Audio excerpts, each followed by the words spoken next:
guitars, and while everybody else was on the field getting cold and wet and bruises and scratches from rugby on stony fields, we were allowed to go and make noise in our music room. The enlightened art teacher used to take us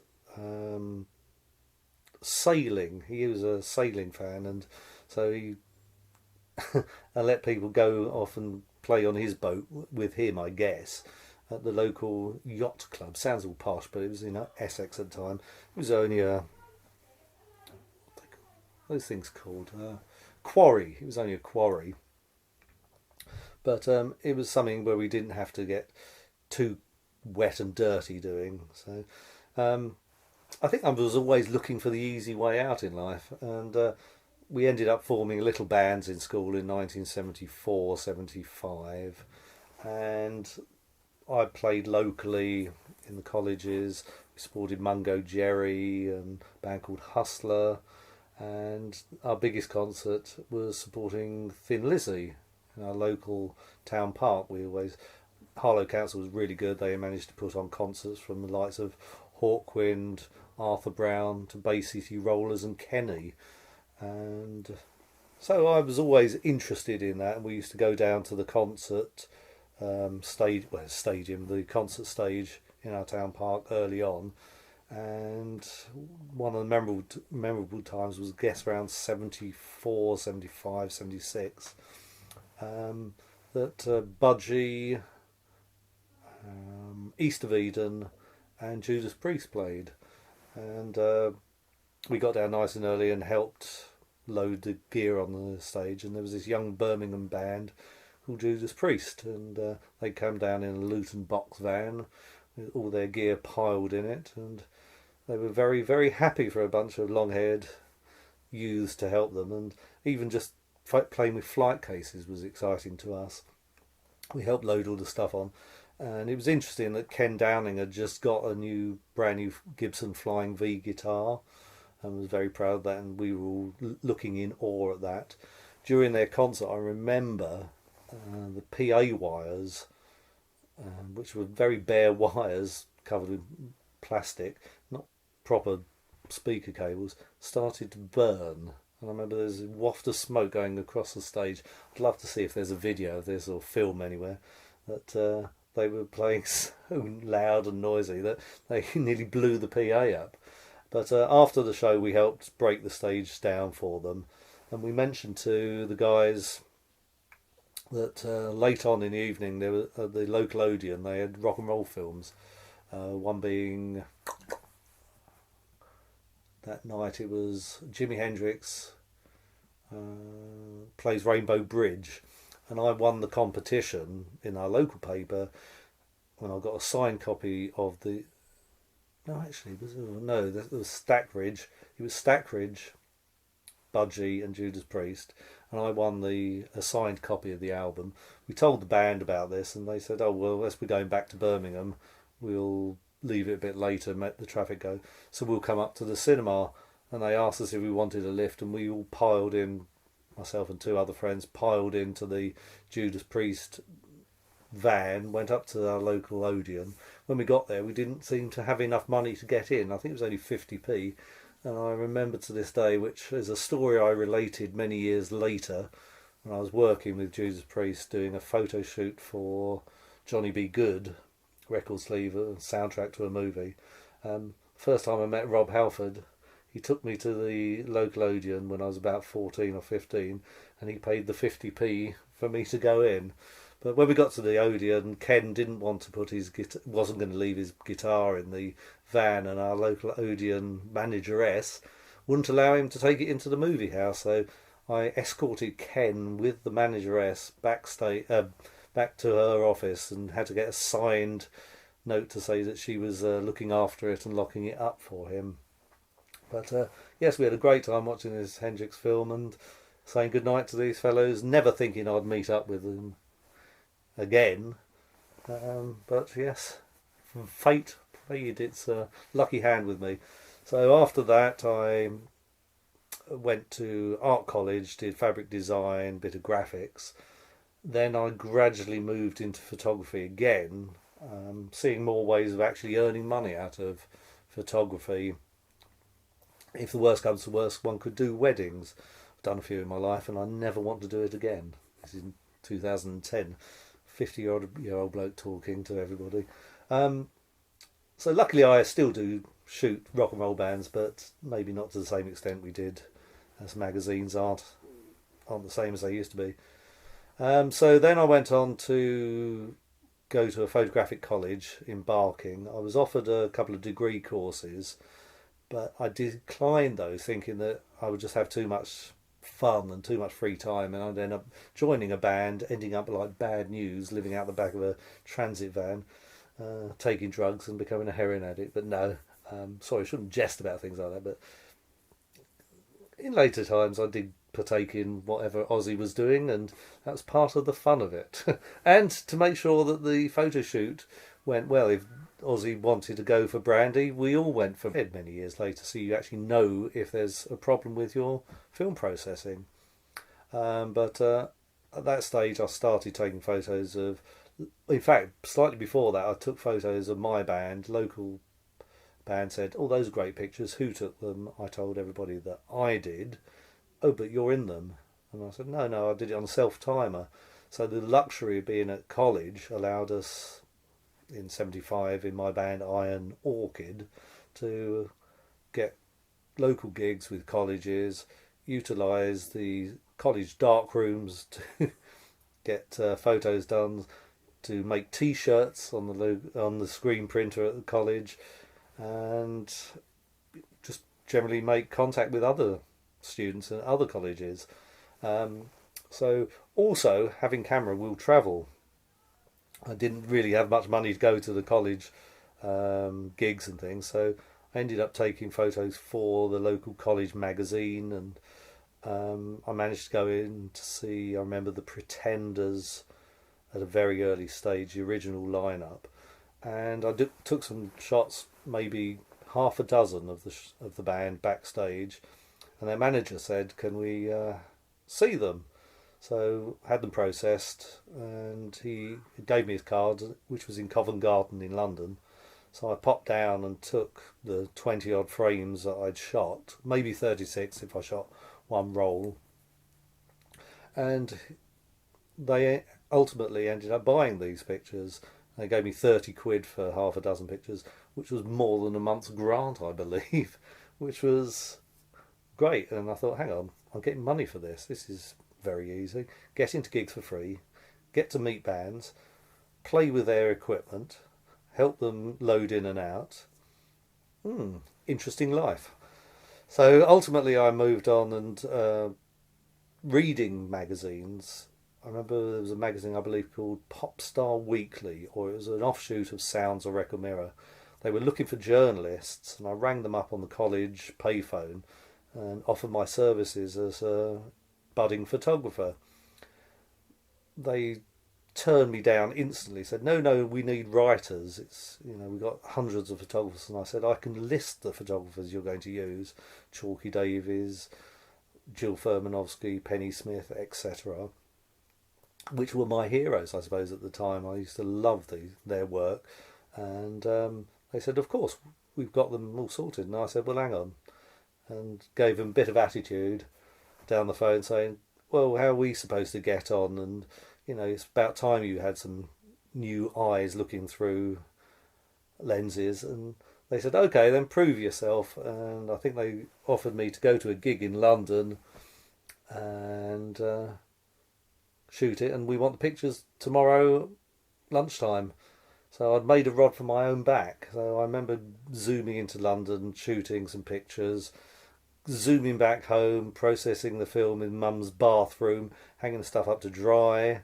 Then the negatives were dry in the morning, zoomed into college early on, snuck into the storeroom, printed the photos, zoomed into London, into Covent Garden where the offices were, dropped them off, got back to college, and everybody was going, "Oh, you're a bit late." And little did they know I'd been in before anyone had opened up the classes properly.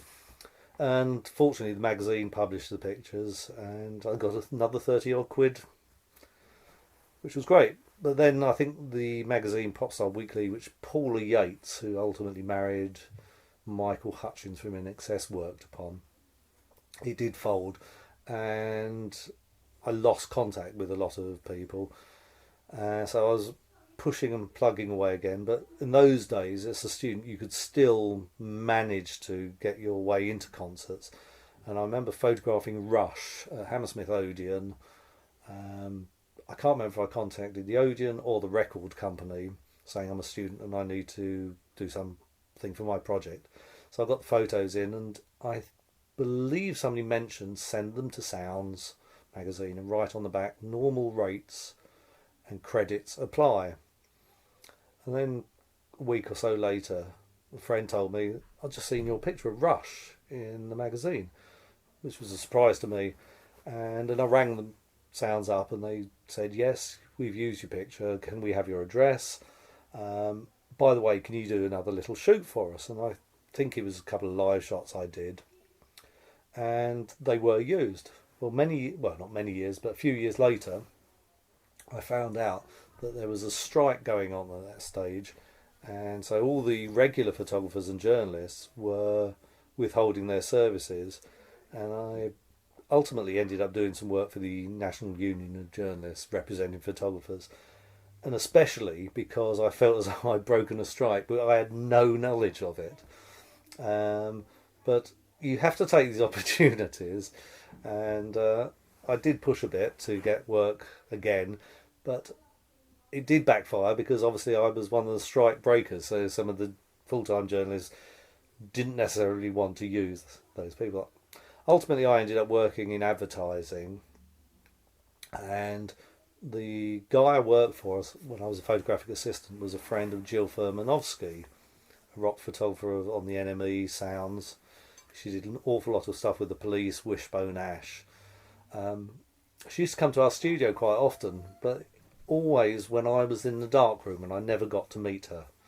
Well, one time I managed to pop out, and fortunately there was a picture of mine I'd taken of a band called Fad Gadget in Sounds, and she saw it, thought it was really nice, and she said, oh, would you like me to put a word in for you? And I said, love to.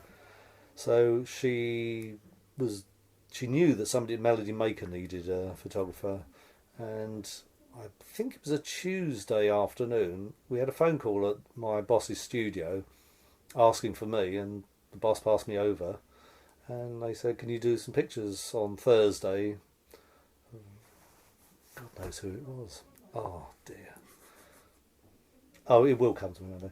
But they said, can you do some photos? And I checked with Ralph, and he said, yeah, pop out for a couple of hours, and as long as you're back for the end of the day and when we've got everything sorted.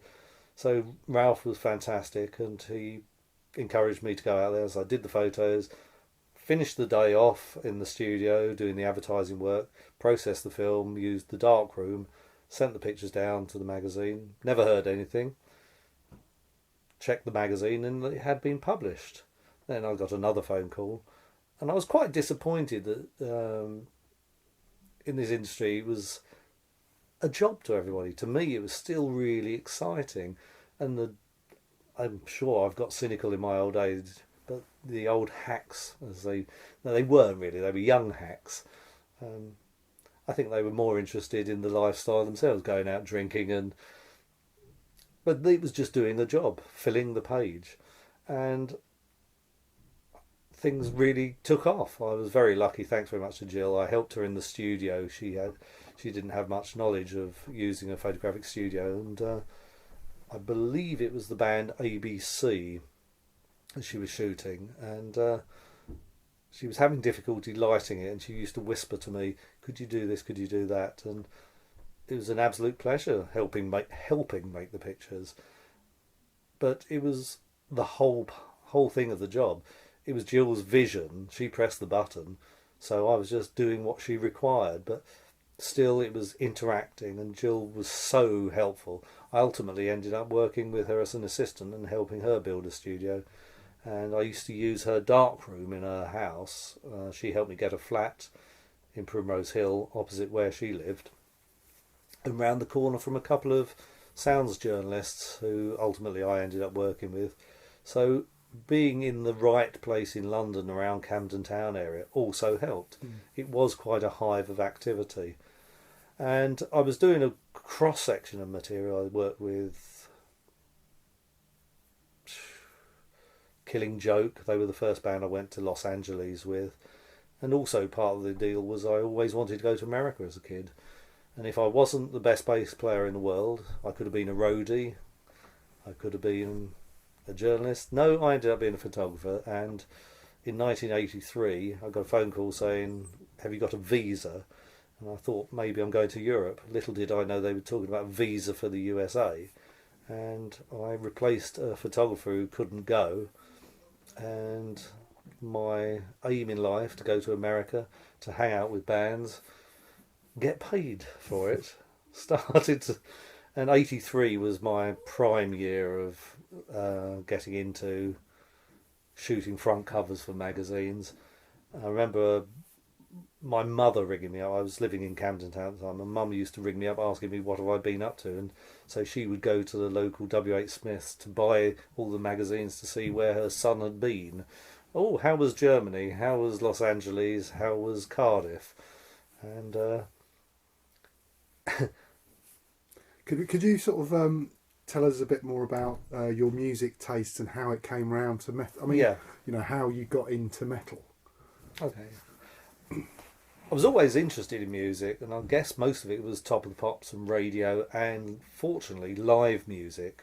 We didn't really have a record player at home till I think that's 69 or 70, and my father gave me 2 and 6, I believe, in old money to go out and get a record. And the first vinyl record I bought on the strength of the cover, and I guess it's because my art leanings, my photography leanings. It was a picture of a little kid with a skeleton, little black kid, I think it was, a little black lad and a skeleton. And I had no idea what it was, a gatefold sleeve, but it was fantastic. I loved the fact that we had big sleeves in the old days and stuff. Put the record on. It was by a Midlands band called Chicken Shack. Stan Webb, Christine Perfect, who went on to become the keyboard player with Fleetwood Mac. It was a blues album, blues rock album, and I've always just loved guitar-based music. And one of the first bands I ever saw was Status Quo, and they were immensely powerful in the good old days of 79, 80. Pile Driver, I think, had just come out. And it was all about live music, long hair, denims. And when I was in my little band, Iron Orchid, I remember we had a very nice drummer who turned round to us and said, "How comes you guys look so scruffy? How do you do it?" And it was the fact that we didn't have much money, and my Levi jeans were held together with gaffer tape, let alone the van that I managed to acquire to go to college was held together with gaffer tape. And the louder the better. But I was also interested in photography. But when I started working for Sounds magazine, I was doing quite a bit of punk stuff. And part of this angle of doing the photography is I wanted to travel a bit. And all the punk bands and sort of arty bands were tended to go to Europe, and I always wanted to go to America. Fortunately, in '83, I went to America with Killing Joke, but most of the bands who were touring America were heavy rock bands. And when I started working with heavy rock bands, they seemed to also be some of the nicest, honest, most normal people. That years later, when I was working with Iron Maiden and worked in Brazil, of all places, with them, I turned up and highlighted, "What's the cricket score?" That's the first thing they wanted to know. They'd missed the cricket scores of football results. So life for some of these rock and roll bands, particularly heavy rock bands, was not anything like people imagine. They might wear studs and steel chains and belts around their outfits on stage, but when you see them off stage in a t-shirt and a pair of football shorts, kicking a ball around a stadium or wherever, asking about the football scores, that's one of the things that I really like. There was no pretense in the heavy metal area, and I started to drift towards that area. And I still would say I'm a music photographer. I could photograph a pop star or a opera star, but opera still to me is heavy.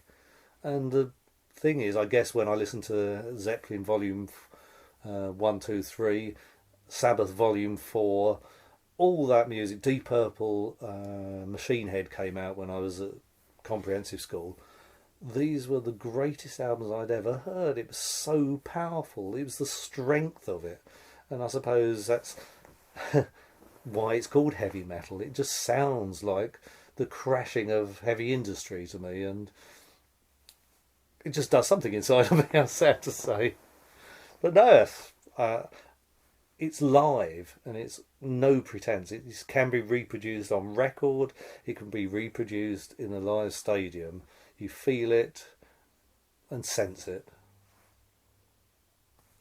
Absolutely brilliant. Sorry, there was a couple of sound bites there, I hope. Yeah, definitely. Yeah, definitely. Let's just have a quick break. There's a bite. Yeah. We're gonna. So, what I'd like you to do, Tony, is tell me about the Johnny B. Good photo shoot. Because remember, we've got the photographs of the discs themselves, CD, 12-inch, 7-inch, and we've also got you took photos during the video shoot. So, if you can tell us about that day. Yeah, I believe I was commissioned by Judas Priest Management and record company to photograph the video shoot in Amsterdam. I was also working for Metal Hammer at the time, and they were an international magazine published in German, Spanish, French, etc. So part of the deal was that I shot for the magazine, and I believe there might have been a large photo spread in '88 for that. So that was a deal that was struck between management and the magazine. But I was doing a fair amount of work with Priest and got to know them and their management quite well around that time. So it was a great shoot, part of the lifestyle thing, flown out, I guess, business class out to Amsterdam, put in a reasonably nice hotel, all expenses paid, and coming down to a shoot. I'm not sure if it was the Paradiso Club. I have a vague memory, but it was a massive production, as all videos and mini movies. There's a zillion electricians, hundreds of lighting guys, film technicians and runners, and as this was part of a soundtrack for a movie, I don't know if this video was actually going to be shot part in the movie itself. I don't remember, but it seemed to be one of those high sort of value projects with clapperboards all shot on movie film, cameras on gantries, cameras on dollies, cameras on mechanical arms, etc. It was fantastic, and I had full access on the day. So we were photographing backstage and everything, but at some stage, I believe, before the magazine got the photos, the record company management and band had full approval of the stuff. And I had been doing pictures with the band around that time, so that's why I obviously got the job. And I have a vague memory of being backstage with all the band having their hair coiffured, and somebody making a joke about Rob and the hairdresser. And I think it was around that time that people started either working out or whether Rob came out. And I have a feeling that the hairdresser was his boyfriend. It sounds like a joke, but they did work well together. And I think I was asking questions about, when you finished with Rob, could you do my hair? And then I brought up the horror story that I always used to use with Priest. Do you remember the first time you met me? I was a little boy in school uniform at 14, and you took me to the movies, 50p, and we sat in the back seat. No, Ken remembers it very well because it was I think he bought the Flying V guitar that week. But it was just a phenomenal shoot to be on. I believe the video director had brought his bulldog along, and I remember doing some shots of the band with the dog. Somebody grabbed a pair of sunglasses, put them on the dog, and the dog was given a T-shirt, a priest T-shirt. And while I was going through my T-shirt collection, which I now keep in my loft somewhere, I found the exact shirt, well, not the exact shirt, but the shirt from the shoot, which was a 1986 Turbo shoot. Whether they called the dog Turbo or not, I don't know. But that was a real surprise to me when I found the T-shirt and the photo of the dog in the shirt. But no, it was a great shoot because it was used for press purposes. It appeared on a 12-inch single, 7-inch single, CD, and I guess CDs might have been relatively new at that stage. But that was been the bane of my life, CDs. Once upon a time, you used to get your pictures used nice and large on 12-inch vinyl. If they were gatefold, it could be 24 inches long. And now they want to cram 100 pictures onto a tiny little 5-inch by 5-inch, is it? So, from a photographer's point of view, all this new technology is spoiling it all. Those days of heavy metal bands having double gatefold sleeves, T-shirts, posters, it was all going to this MP3 age where you have to download everything. Oh, we hate it. Brilliant, absolutely superb, yeah. Why do you think that the region has produced metal music? Why do I think the reason that the Midlands have produced heavy metal music? I think it's one of the stories I've heard, that the Midlands being an industrial heart of Great Britain, of England, the heavy industry, which always has sounded to me, crashing of presses, the screaming of guitars is like metal being filed down. I'm sure must have come from and also it wasn't the most economically high areas in the country, was it? That it was good, honest working class. That's the received wisdom, and you've seen it around the world. Yeah. So why does it? I've just thought of this, but I should be asking everybody this. But why has it had such an enduring global appeal? Why is it the longest popular music? The most well-established, widely consumed popular music form ever. A lot of my feelings are based upon what I've read and been in the music industry, and I'm sure a lot of people have looked into this, and I'm sure I use terms that everybody else has used, that it's come from the industrial centres, but I certainly think when Black Sabbath detuned their guitars, I don't know the exact reason why that happened, but with them putting the doom-laden quality to their music, it is a pretty working class, honest bloke music. It's come out of working, come out of a raw energy, and I think a lot of people could feel it very accessible. And I've met people when I've been working with pop bands who often, when you hear them tuning up, will play Black Sabbath music. I remember a guitar player from Oasis using all these guitar effects, making it really fuzzy, dirty. And I looked up at the chap and thought, he said, "I bet you like me now. I'm using these heavy metal tones." And I said, "I can read you like a book." Everybody who plays guitar wants to give that crunch sound, which a magazine named itself Kerrang. It's what you do to a guitar. You hit it with a swinging arm in a Pete Townsend fashion, and it goes Kerrang. It's a noise. And I think even if you can't play guitar, you can come out with a very satisfying, in the 90s it was called grunge sound. But when Black Sabbath detuned their guitars and gave this doom quality, which even Zeppelin has a doom quality, from my point of view, I think it just stems from the Midlands. You have to have that feeling. It wouldn't have grown in Los Angeles. It's too sunny. It's too pretty. What did they come up with? The Beach Boys. and I think it's just intrinsically British, whereas sunny California girl type music is pretty. Okay, that's great. That's really good. Yeah, thank you. I mean, you got some really good insights there, actually. And I'm definitely going to be asking other people that question. I'm just going to jot it down. Enduring global appeal. Right, what I'm going to do now is just ask you if there's anything you'd like to say, and then we'll do the permissions, and then I want to do a couple of different intros. Have I said anything that you think I should be saying that I wanted to say? But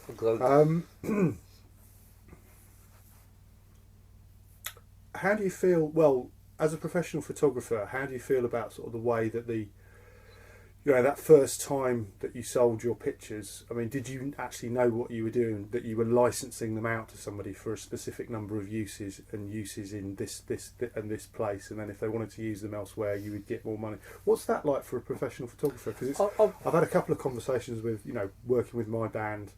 I've asked people to take photos and, negotiations around that. So just talk about that. So when I started in the late 70s, early 80s, I fortunately was running concurrently, doing my college course, starting to do freelance assisting and selling my pictures.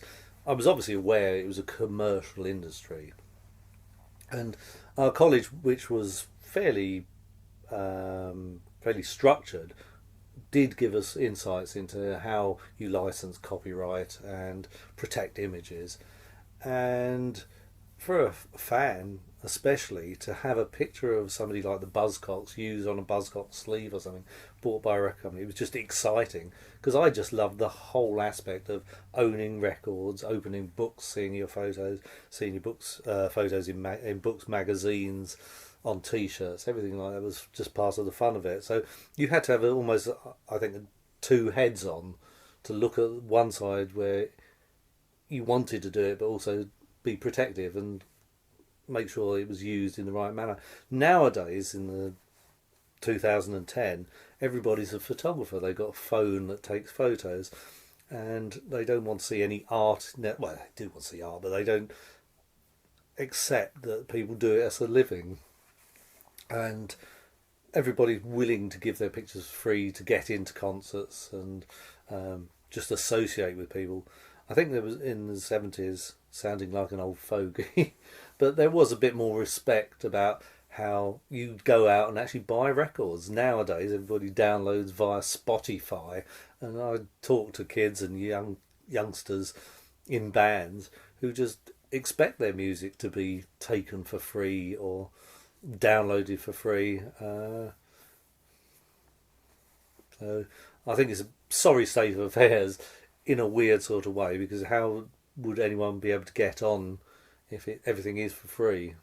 I found it interesting as a writer that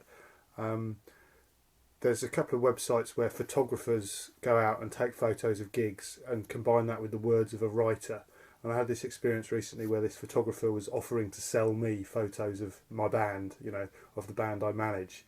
And yet I'd written, which I found, I mean, it's not the first time it had happened, but I remember the first time it happened when, so if we do a gig, I'll always do Google searches afterwards to look for evidence of that gig. And I found these photos, it was a big gig, it was a festival. Okay. I found these photos thinking, great, somebody's taken some photos of them. And then was reading this website and realising that I was being invited to buy them. Well, the thing is, and I didn't know that. I had no idea that somebody was taking photos that they were going to sell. Well, I don't mind. No. But the thing is, as a photographer, you would own the image you create. But I was going to go on to say that my word, so photographers can get, rightly, as you say, it's an art form, it's a skill,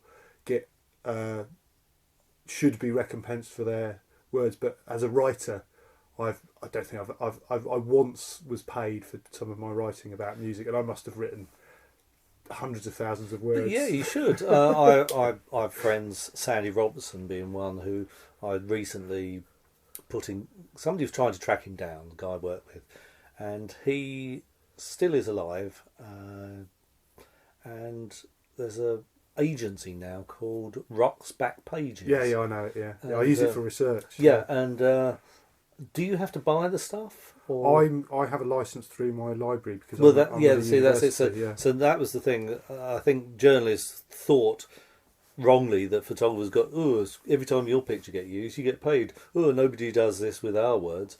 But Yeah. they were staff writers often, so they had a real decent living and they were on expenses. Whereas we as freelance photographers had to buy cameras, had to buy film, had to buy processing equipment. So insure your gear.